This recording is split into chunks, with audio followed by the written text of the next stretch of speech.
this one was sparked by the use of the N-word. I want to get your thoughts on the use of the N-word and whether that or how that'll play into the case.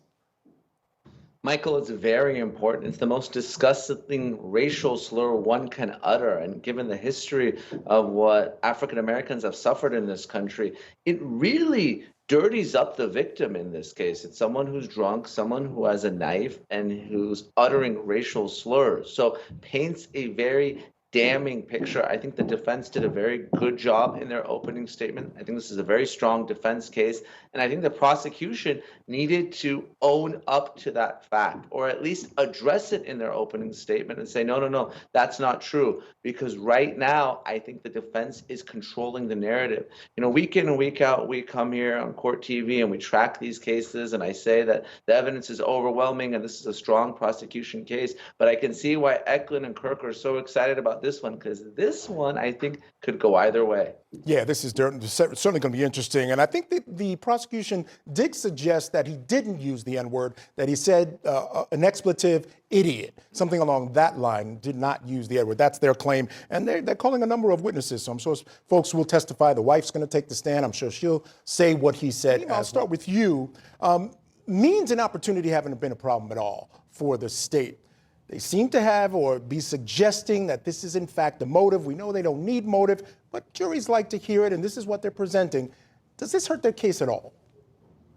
It doesn't. And Michael, you nailed it. I mean, the jurors are going to want to know what is going to prompt a son to kill his own parents, shoot them, try to burn the bodies, dismember them, spread them across 2 different places, and tell this elaborate web of lies to everyone, law enforcement, the media, friends and family members. So I think it's important for the prosecution to have a story to explain to the jurors why someone would engage in such a heinous crime like that. Neama, he was allowed to leave jail. He had a long history of convictions for assault, felony assault, armed robbery, that jail brawl. They eventually had to let him out because the jail was overcrowded. So he shouldn't have even been on the street. So that's a major issue in this case. It's not going to come in, of course, at trial, but the fact that he had that background and was able to get out on bail, I mean, that's the type of thing that, is looking for trouble. No, I agree, Michael, and this is a huge issue in this country with bail reform, and Eklund's probably not going to want to hear this, but, you have folks that, whether there's delays because of COVID or court closures or prosecutors that really want to change our cash bail system, there's violent folks who are out on the street and they engage in this type of action, and lo and behold, we're dealing with a murder trial. But I also agree with Kirk that prior bad acts evidence, it's so extremely powerful. And if Mosley's attorneys have to get up there and defend the attack on Baker, particularly a woman, they're going to be on the defense. They want to change the narrative. And we know how important the narrative is in these self-defense cases, that he's one guy. There are these 3 bigger jocks that surround him because he allegedly talked to a woman. So that's a very different story to tell the jurors than one explaining an attack on a woman at a Walmart. And one of the things that I found out in researching this story is that,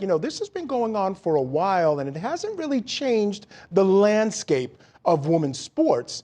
And they're saying that the outcomes for the transgender kids is very positive, that if you bar them from things like sports, it really has a negative effect on their lives.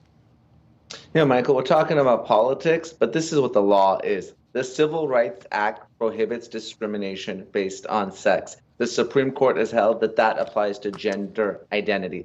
That's clear. It applies in public schools, it applies in the workplace. So this law is unlawful. It will be litigated and it will be overturned. And that's really what civil rights are for, to protect the minority, to protect transgender students, to protect religious, ethnic, racial minorities. So for folks who are in the majority to say that this is going to somehow undermine women's sports, I think that runs afoul of the law and really is discriminating against these transgender athletes who need the law's protections more than anyone.